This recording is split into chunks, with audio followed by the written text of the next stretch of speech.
Hello YouTubers.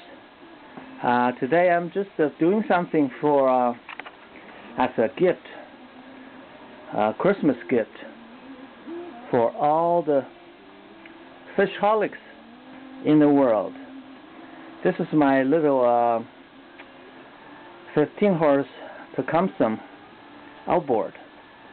Today I'm doing is actually I'm going to put some fishline cutters on my propeller. If you see this part actually is inside the drive shaft housing a little bit, but if you somewhat caught a fish line, but I bet you will, if you're fishing out there, there's a lot of unknown fish line floating in the water, and then once upon a time you caught those fish line, or other people's or yours, and you know the consequences.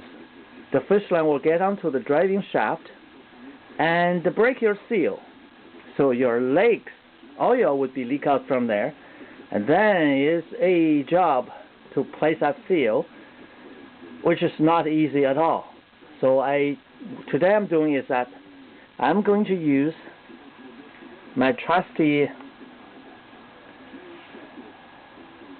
Makita grinder with a thin blade. What I'm going to do is I'm going to cut using the angles same direction as my propellers, which is forward. Cut 1, 2, 3, 4, like almost like a teeth there, a gear teeth forwarding, and then even it's aluminum. It's not. If you have a steel cable in there, this is not going to work. But if you have a fish line, it's going to work. I've been putting on all my kickers and main motors.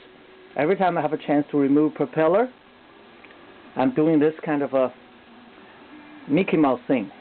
Since then, 5 years later, I never even got fish line caught in my shaft once. So, as a Christmas gift to all the fishaholics out there, today I'm going to do a cut, and then I'll show you what it looks like after the cut.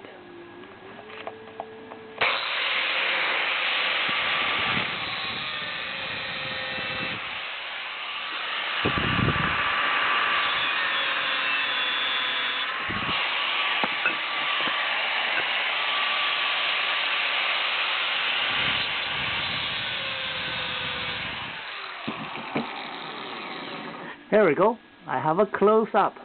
You see, I used my blade, made 1, 2, and 3 on the other side. 3 those cut on the shaft. That area has no use whatsoever. It won't hurt anything unless your own fishing line, your trolling line, get into it, or others' line get into it. This will help cutting the line to save your driving shaft. Merry Christmas to everyone out there, and Happy New Year's. This is my